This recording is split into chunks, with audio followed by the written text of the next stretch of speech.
Bismillahirrahmanirrahim. Assalamualaikum warahmatullahi wabarakatuh. Waalaikumsalam warahmatullahi wabarakatuh. Kembali bertemu di podcast aku. Kita membahas banyak hal mengenai Ramadan, mengenai hikmah, mengenai hukum fikih dan lain sebagainya. Dan hari ini kita mau bahas masih ada kaitannya dengan sabar. Kan kemarin waktu di podcast yang kita bahas tentang yang halal aja ditinggalkan gitu, apalagi yang haram. Maksudnya di sini seperti makan, minum, maksudnya kegiatan-kegiatan mubah lainnya itu kan ditinggalkan juga tuh, atau seminimalnya dibatasi. Biasanya makan dari pagi boleh, ini sekarang makan dari subuh sampai maghrib nggak boleh, minum juga. Nah, apakah konsep pembatasan yang hal-hal yang halal dan mubah ini juga ada di dalam konsep pencari nafkah gitu? Maksudnya dari kerja apakah juga dikurangi ketika Ramadan itu bagaimana? Ya, bismillahirrahmanirrahim. Alhamdulillah kita ketemu kembali ya. Kalau bicara tentang kasab, kaitannya sama puasa. Kalau diurutkan, puasa itu menahan dari hal yang membatalkan. Yang ditahan itu ketika puasa, jangankan yang haram, yang halal saja kita tinggalin tuh. Seperti makan makanan halal, minuman yang halal kita tinggalin. Dan penyempurna puasa adalah meninggalkan hal-hal yang diharamkan oleh syariat, baik yang sifatnya perkataan, perbuatan, termasuk juga diantaranya kasab tentunya. Iya. Diantaranya adalah cari rizki lah. Itu mesti preventif juga, tidak boleh menghalalkan segala macam cara. Nah, kembali lagi mengajak kepada puasa, yang halal aja ditinggalin, apalagi yang haram. Kaidah ini mesti mesti diperluas spektrumnya, bukan hanya makan minum, tapi juga kasar, perkataan, ya kan, amal, apa yang dilihat, apa yang didengar, apa yang difikirin. Semuanya. Ketika puasa itu memang benar-benar mesti ada di relnya tuh, rel syariat gitu. Kalau hari normal mungkin agak melenceng gitu ya. Nah itu setelah latihan puasa jangan melenceng lagi. Harapannya ketika lulus Ramadan itu. Iya betul. Kan sudah on the track nih. Jangan keluar track lagi nanti. Berarti termasuk kasab tadi juga ada pembatasan begitu ya? Ya pasti ya. Di luar Ramadan bahkan kalau kasab ini jauh-jauh hari kan Allah Subhanahu wa taala mengarahkan kita kulu mimma fil ardi halalan thayyiban, kulu min thayyibati ma razaqnakum. Dan yang halal, yang thayyib di sini bukan hanya fisik makanannya. Kalau baca tafsir diantaranya juga adalah kasabnya. Kulu mimma fil ardi halalan thayyiban, bukan hanya zatnya, tapi kasabnya juga perlu diperhatikan gitu. Di halalan thayyibah itu syumul ya. Syumul. Kasabnya, zatnya, cara masaknya mungkin, cara olah bahannya, distribusinya dan lain sebagainya. Mesti halalan thayyibah gitu. Wala tattabi'u khutuwati syaitan. Jadi konsep nafkah sebenarnya dalam Islam itu kayak gimana? Nafkah itu kan salah satu hak seorang istri dari suaminya, atau nafkah itu adalah kewajiban suami kepada istrinya, keluarganya. Ya, suami istri ketika mereka menyatu menjadi satu keluarga, kata syariat kan lahu alaihinna haqqun walaha alaihi hakun, ya kan. Suami punya hak yang mesti dia dapat dari istrinya juga punya hak yang mesti dia dapat dari suaminya. Nah, suami itu punya kewajiban dua. Yang pertama, wajib ngasih nafkah, dan nafkah ada dua, ada nafkah maliyah, ada nafkah ghair maliyah. Nafkah maliyah itu apa? Ya, nafkah harta ya. Nah, nafkah ini tidak bisa dikasih kalau dia nggak kasab kan. Betul. Kalau dia nggak nyari gitu. Dan Islam itu sangat tanda petik tidak suka dengan orang yang nganggur. Imam Ahmad pernah menegur seseorang, ya. Dia bilang, saya tidak suka dengan seseorang yang nganggur, la fi umuri dunya wala fi umuril akhirah. Nggak ngapa-ngapain untuk urusan dunia ataupun urusan akhirat. Zikir kagak, sholat kagak, nyari nafkah juga kagak. Tidur aja kerjaannya, atau jangan-jangan tidurnya nyari nafkah dia. Nah, seperti itu. Jadi harus kita mencari ya, berusaha berprofesi lah, kira-kira begitu. Ada mata pencaharian. Ada ungkapan mengatakan kan, nggak penting setiap bulan itu gajian gitu. Maksudnya nggak penting gaji kita ini tertentu sebulan sekian nggak penting. Gitu. Nggak penting punya penghasilan tetap, tapi yang lebih penting tuh tetap berpenghasilan. Ya, ada yang penghasilan tetap, pegawai negeri kan penghasilannya tetap. Iya. Limited juga ada.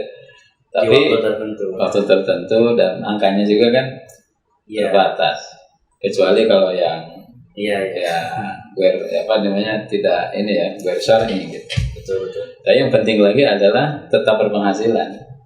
Bisa harian, bisa mingguan, gitu. Bisa lebih gede.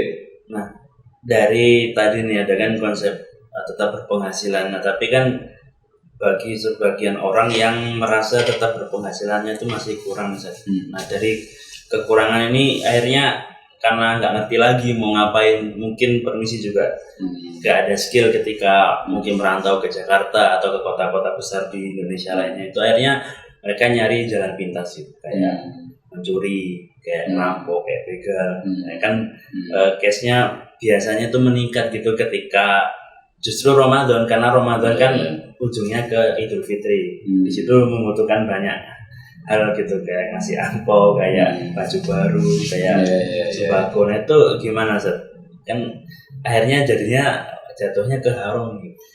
Pertama mesti kita yakini wa ma min dabbatin fil ardi illa 'ala Allahi rizquha wa ya'lamu mustaqarraha wa mustaudaha.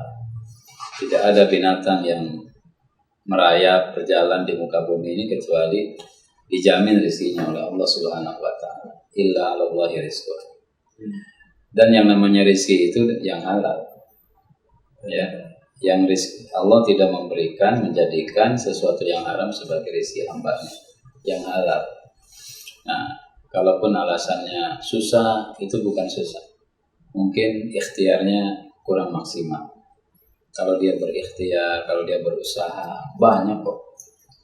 Coba sore-sore pada asar aja. Benar. Ya, Masya Allah, itu dari mulai Masjid Baitul Ikhwan ini sampai ujung Mardani. Itu mungkin yang jualan lontong bisa dihitung banyak banget deh. Padahal jualannya sama, tapi laku aja. Ya, lontong, kemudian bakwan, kemudian tahu ya, gorengan kan, kontennya itu kolak, sama es buah. Nah, yang penting ada kemauan, ada usaha. Insya Allah there is will, there is way. Kalau ada kemauan, ada jalan. Manjada wajada. Ada datang sahabat kepada Nabi SAW.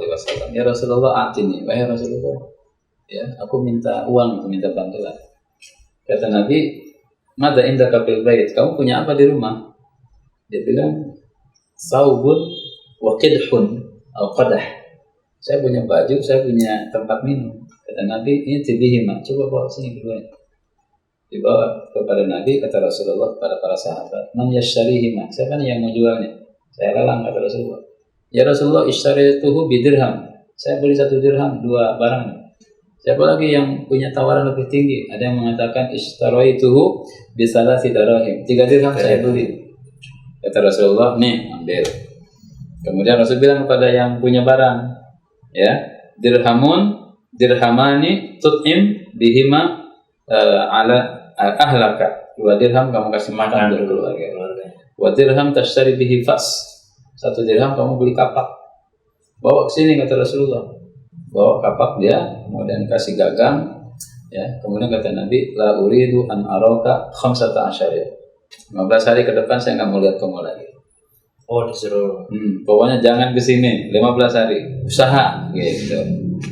Selang 15 hari dia datang kepada Nabi dan dia sudah membawa keuntungan lebih dari 10 dirham. 3 kali lipat dari pertama dapat. Maka kata Nabi SAW, hadza khairun laka min antas alan nas. Ya, ini lebih baik bagimu daripada kamu minta-minta kepada orang. Karena orang yang minta-minta laisa fi wajhihi mud'ata lahmin. Di akhirat nanti nggak ada tuh daging di pipinya gitu, di mukanya. Nggak ada muka. Nah, artinya di situ hadis itu kan mendorong kepada kita untuk takasub, usaha. Tapi yang halalan. Dan hari ini tuh masya Allah, majalatul kasab tuh masya Allah. Ente mau dunia maya atau mau dunia nyata nih? Iya. Oh, dunia maya lebih dahsyat keuntungannya. Iya, makanya dunia maya tuh sekarang banyak yang baru-baru. Banyak yang baru. Ada sekarang lapak sudah pindah ke lapak online ya kan, belanja online, macam-macam luar biasa, jasa ini itu dan lain sebagainya tuh dahsyat sekali. Jadi bagi orang yang berpikir wah udah nggak ada lapangan pekerjaan, bukan nggak ada, cuma mungkin dia kurang maksimal usaha. Tapi yang kedua juga maka skill itu mesti di-upgrade, harus meningkatkan skill ya. Itu nasihat Syekh Mustafa Masyhur ya, ketika dia menyampaikan, mungkin nanti jadi bahasan khusus tuh, bagus sekali, tentang aslih nafsaka wa ghairaka, perbaiki diri, ajak yang lain. Nah, dalam perbaiki diri itu ada 6 step. Salah satunya adalah dia bilang pertajam dan tekuni spesialisasi. Apa nih kelebihan kita tuh apa? Ngajar tahsin, ya kan? Nulis kaligrafi atau media online misalkan dan lain sebagainya, diperkuat di situ supaya jadi expert. Ya, orang nyari bab ini nggak akan kemana-mana. Dan itu lebih mudah untuk kasarnya ya kalau sudah expert. Ya, nah, insya Allah lah, bukan dia nyari itu. Iya, dicari. Dia dicari. Dulu waktu di Nuaimi kan ada tuh, kita ada mukhayyam, ada anak-anak nampilin masrahiyah biasa di ujung. Oh iya, kayak biasa. Dia katakan begini, ada tawaran lowongan pekerjaan ya, gajinya mingguan 5 juta. Siapa yang siap katanya? Apa dia bilang bersihin gigi buaya gitu. Ya, seandainya itu jadi kasar ya. Masya Allah. Tapi takutnya minggu depannya udah nggak ada ini lain. Iya. Masya Allah. Oh gitu saja. Ya begitu intinya skill ya. Skill itu kembangan skill ya. Apalagi dunia sekarang tuh masya Allah. Cepat. Luar biasa sekali. Bahkan nggak sesuatu yang nggak terfikir itu subhanallah menjadi sesuatu yang sangat prospektif. Benar. Kalau ditekuni secara luar biasa. Banyak hal ini. Kayak yang kalau di luar itu ada yang untuk nyoba kasur. Nyoba kasur. Tidur. Tadi kan tidurnya nggak menghasilkan, ini menghasilkan. Dia nyoba tidur. Kalau dia merem, kasurnya bagus. Iya gitu. Ya, Masya Allah, ya profesi sekarang luar biasa sekali. Tapi koridornya halalan thayyibah. Balik ke yang tadi ya. Jangan sampai kita menghalalkan segala macam cara. Ada koridornya, ada batasannya. Dan insya Allah, kenapa mesti halal, mesti baik? Itu ada efeknya kepada diri, kepada ibadah, kepada anak. Gitu. Kalau efek barang haram itu anaknya susah diatur katanya. Ya dirinya juga malas untuk ibadah. Allahumul ladzi nabata minal haram fannaru aula bih. Daging yang tumbuh ya, yang tumbuh dari barang haram, maka neraka lah tempat yang pantas untuk kembali. Kan ngeri juga. Dibakar dulu. Ya baju kotor kan nggak mesti, jangan langsung masuk lemari. Cuci dulu. Dilas dulu, setrika dulu, rapi, masuk kembali. Allah alam. Baik, terima kasih untuk ilmunya hari ini. Sampai berjumpa di podcast aku selanjutnya masih dengan Ustaz Itang. Terima kasih Ustaz. Afwan.